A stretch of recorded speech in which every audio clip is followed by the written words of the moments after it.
Hello, my name is Anne, and welcome to a special Tobyknits podcast. This is the Mighty Mitred Square series. Wait, what? Yeah. Grab a cup of tea. I've got mine, and let's talk about the Mighty Mitred Square. Why? We're gonna do a knit along. If you're new here, welcome. I'm kind of a bit crazy. I love knitting, crochet, cross stitch, quilting, all the lovely crafts that you do. And my new format for this year is every 2 weeks to put out a podcast for you on a Tuesday. And then do 2 lives a month, one for cross stitch and one for knitting. But then, do you ever get an idea in your head that you can't get out? That it's with you like day and night. You're literally obsessing about this one thing. That happened to me this past week or two. And I think I would like to blame somebody for this.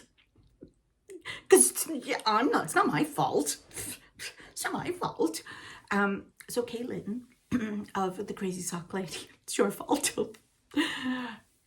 Okay, so let me back up and explain why and what's going to be happening. So Kay, I love Vlogmas. I do my own Vlogmas, as you know, but I love watching other people's Vlogmases. And this past year I watched Kay's.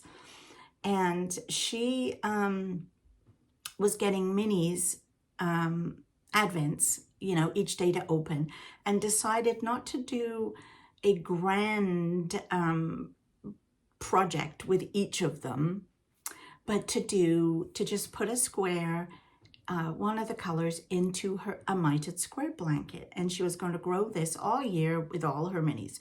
And I thought, wow, that's a great idea. I love that idea. It's very soft, it's very gentle, it's very lovely. I love that idea. So I thought, I think I have some Mitred Square blankets somewhere. I started once upon a time. I'll dig them out and I'll have a look at them. Here's one of them.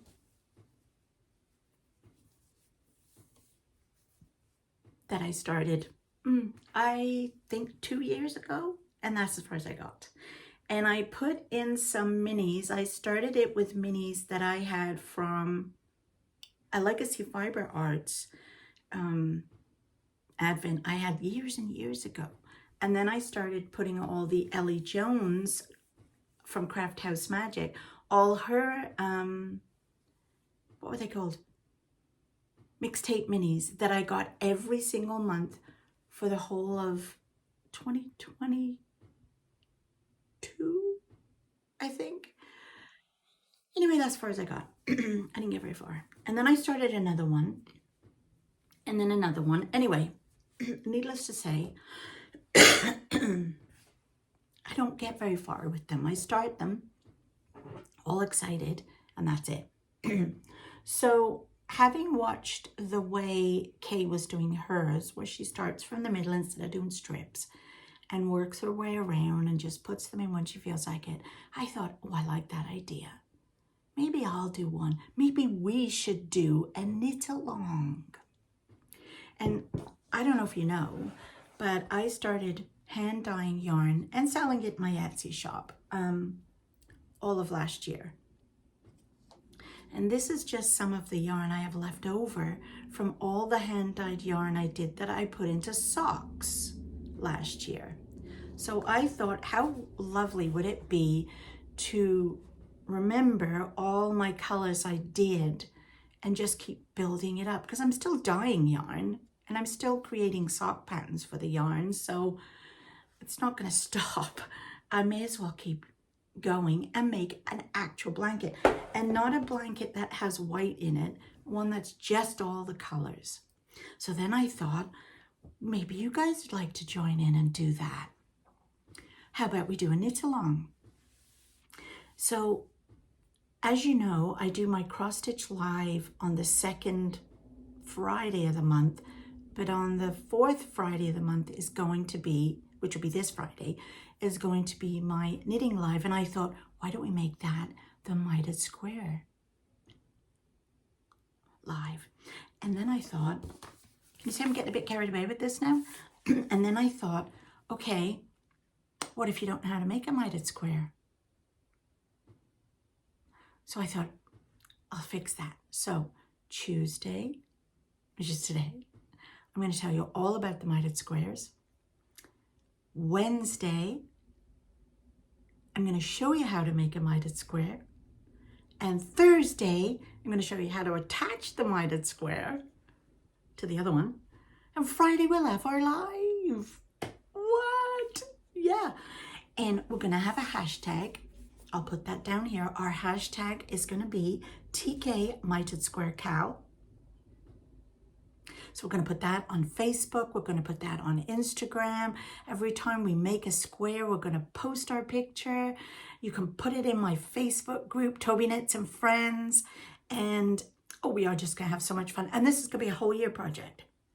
We are not expecting to do this in 3 months, whole year. Anytime you get a mini, leftover sock yarn, whatever, stick it in your blanket. If you've already got a blanket started, just keep adding to your blanket. It's going to be fun. And I'm going to do a giveaway each month. Yes! What I'm going to do is, because I've done my own yarn, I will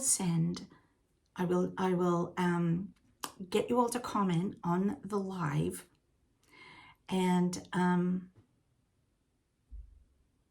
I don't know if I'll have a word or I'll just get comments. I'm not sure yet. We'll discuss that on Friday.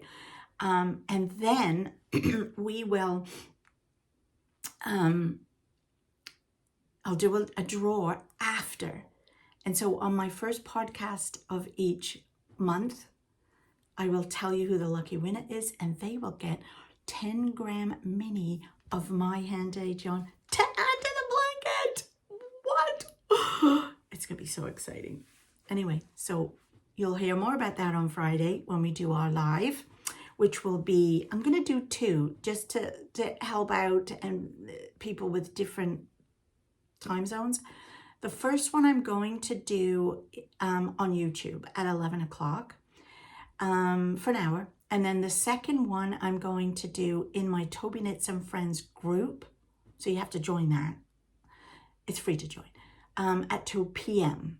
And this is all Eastern Standard Time. So anyway, let's get chatting about the Mighty Mitred Square. And I'll see you tomorrow for how to make it. Okay, bye. Okay, let's talk about the Mighty Mitred Square. So funny story, I have started a Mitred Square blanket 3 times and have not actually ever made a blanket. Why? The very first one I attempted was this, and this is actually a Stitch in Time blanket by Kay Jones of the Bakery Bears. And I loved the idea of, and that actually this is where I learned to do the Mitred Square, and I prefer Kay's method over anybody else's, which I will show you when I make mine.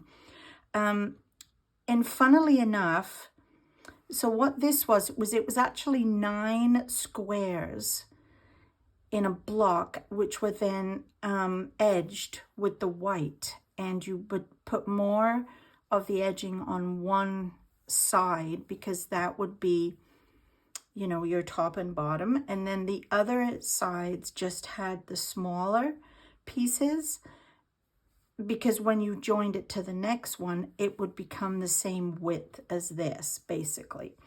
Now, the funny thing is, when I was making these Mitred Squares, I literally don't remember when I started this, and this is as far as I got. I preferred the wrong side. This is the wrong side, which is, to me, they look like little horses' hooves in the snow or something. I preferred the wrong side than the right side. And obviously you need a wrong and a right side because you're going to be joining each of the colors together and you'll have this ridge. So this is, in my case, this is the wrong side, but technically it's the right side. But that's as far as I got, and I never did any more, and I put it away. Then I started this one last year, the year before. And what this one is, and this one I did the right way, with the right side facing. There again is the wrong side with the little horse's hooves. This is the wrong side, the right side. And I did this, I'm trying to remember the lady's name who came up with this pattern, and I think it's called the Battenberg pattern. I feel like it is. I can see her face, but I can't see. If I can think of her name, I'll put it down there. And so with this, you're just basically every other square is a white. And the plan for this was, these were the minis that I got from Ellie Jones of Craft House Magic. And I wanted to put a mini in each. So I got 5 minis each month, and I wanted to then put the white in between them all. And I decided that this was going to take too long. And this is half my problem. I'm too impatient. I decided this was going to take too long to make as a blanket. So I was just going to make it a pillow or a cushion. So that's my plan for this one. So I feel like if this is the size that my cushion is going to be, this width, 1, 2, 3, 4, 5 across, and 5 across, or 10 because you're going that way. Oh, you know what I mean. I'm just going to add another row or 2 to it, and then that will be considered finished. So this is this blanket.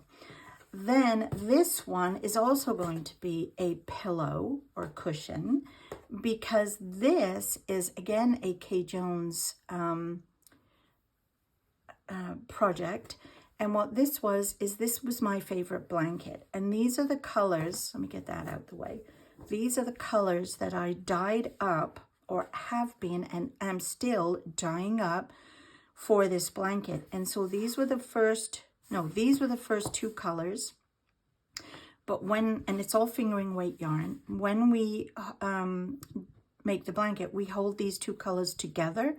And if you've seen my previous video, you'll have seen how it turns out. It's very different. And each color we dyed was a tonal and a speckled. So these were the 2nd months, the 3rd months, the 4th month. And again, this is just going to be a cushion pillow, and I'm just going to do this. I don't even know how long or wide yet. I'm just going to keep adding, and I might just make this one big one on this side, and then the second side just plain knit. I don't know yet, but this is going to be a cushion. So in all of this, and all of this to say, I really wanted to make a blanket. Not one like this with white in it, because I've got to be honest with you, after a bit, it's kind of boring to do the white ones. It's more exciting to do the colors and see how they all come out. So, and this, of course, is all my own hand-dyed yarn, and this is a great way to showcase my hand-dyed yarn. So then I thought, okay, well, throughout the year, I have dyed up all of last year when I first started to learn to dye. And obviously these are the first 2 colors I ever dyed for this particular blanket, which started last January. And then from there, I started dyeing my own yarn each month for socks. So I decided that I'm going to start making a blanket, and it's going to be with all my hand-dyed yarn.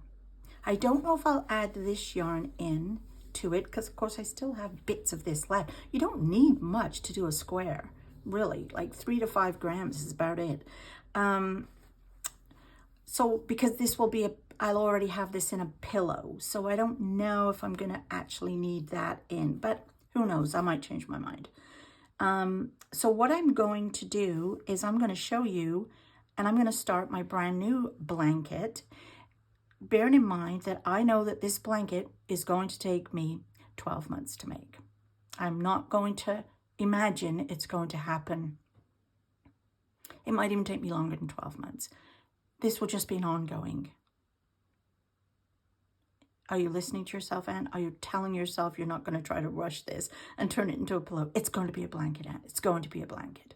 So we're going to start, and I'm going to show you how I start mine. Now, again, another thing that I want to mention before I get started is that you'll see these little, the double decrease, I don't even know what you want to call this, the center point, they go in, you can have them all go in one direction. You can have them, so mine, in this instance, when I knit my next one, I pick up here and here so that the diagonal is going that way. And then I do the same there. So I'm building this one upwards. Each row will come up, always from this side over. This blanket, it's going the same direction, but I will be starting there and going across that way. They're all different. You can have these going, you could have it that they go like this, for example. Let me just put that there. I hope you can actually see this and it's in shot. Okay, yeah, you can. So you can have it so that one goes this way, one goes this way. You can have them going different. You just have to be aware where you're going to put your center stitch to make the diagonal. So that's the Mighty Mitred Square. They're really very cute, and they make up really quickly. And it's just a great way to get rid of all the leftover yarn. So I hope you're going to join me. And in this cowl. So come back tomorrow and I'll show you how to actually make a mitred square. See you then. Bye.